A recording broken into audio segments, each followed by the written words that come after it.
current role has created an efficient tenant invoicing solution for Sage 50. Tenant invoicing is the main feature that will cut out hours of tedious work with automation.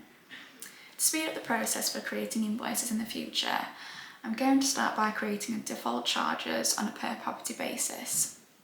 This means every time I create an agreement and link it to a property, the default charges will automatically pull through. This is done by going into the property module, selecting the property record and heading to the Agreements tab. Inside the Defaults button, I can configure the default charges that will be set up against any agreement linked to this property. I'll now click New to create a default charge.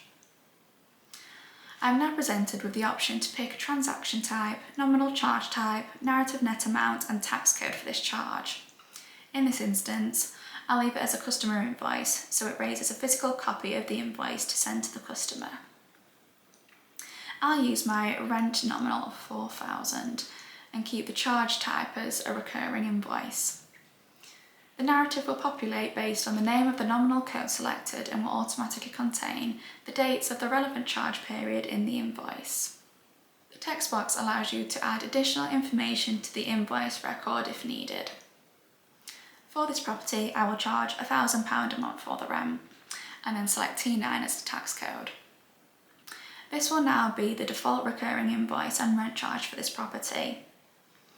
Next, I'll set up a one-off charge for this deposit.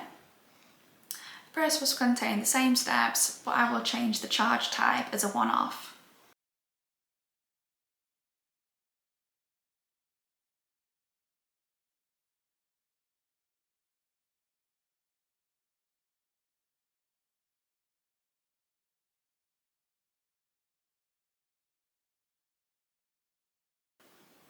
With the property default charges now set up, I can set up the agreement. Now move across to the Agreements tab and click New. First I'll check that the Sage company is correct for this agreement. Seems fine. I can choose the default type of transaction to raise against this agreement. However, this has already been set up in the property defaults. Next, I'll select the contact of this agreement, which will relate to the Sage customers that have been synced through. You can now set up new ones if needed. Now choose a property record. These are linked to your Sage department codes. The next field will populate the reference of the transaction in Sage. I'll set the start date of when the agreement commenced and the term length. The expiry date will work out itself automatically. For rolling contracts, you can click the Never Expires button to prevent it from having a fixed end date. The frequency determines how often the customer is billed. I'm going to leave this for 1 month for now. Depending on how soon in advance you want the invoices for the customer to be posted, you can configure the number of days here. I'm going to leave it as 2 days prior. After the agreement is created, it will initially be set up as pending. If I move over to the Charges tab, we can see those defaults from the property pulling across. Notice how the invoice details include from and to inside the chevrons. This will be automatically replaced with the relevant date period for the invoice. For the purpose of this tutorial, I'll show you how it is possible to add new charges for an individual agreement. For example, we'll set up an additional charge transaction for this service charge. To do this, click New. Then on the top form that pops up, we'll enter the charge type as another recurring invoice. The start and end date will be left in line with the agreement term.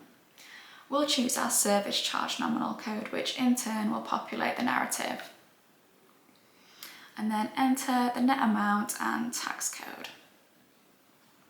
By creating the charge this way, the charge will be set to this specific amount for this agreement and will not be set as a default in the other agreements or the associated property. With my agreement, I'm ready to move across to the pulse to set the agreement to active. Here I will configure the date from when the invoices start raising, and I'm going to leave this in line with the start date for now. After the agreement is active, we can now start raising the invoices. This can be either done through the dashboard widget shown on screen, which can be added via the configure button at the top right. Alternatively, if we go to the Agreements module and click Configure in the top right and filter the status with To Be Posted, it will now show the agreements that have invoices ready to post. Now I can see all agreements that have the waiting status under Invoice Approval. By clicking the Approve button, I'm presented with many invoices that are now ready to be posted and the total amount of them combined. Clicking Approve again will now set all the invoices as scheduled. After the sync is completed, I'll be able to find the record in Sage 50.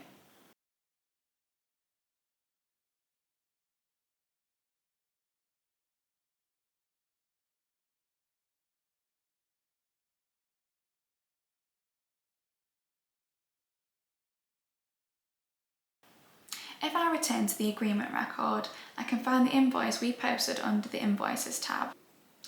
Clicking into this will then give us a breakdown of those 3 charges we set up, each one of these being tied to their own sales transaction. As you can see, tenant invoicing through Renroll is incredibly simple and fast, especially once your property defaults are set up.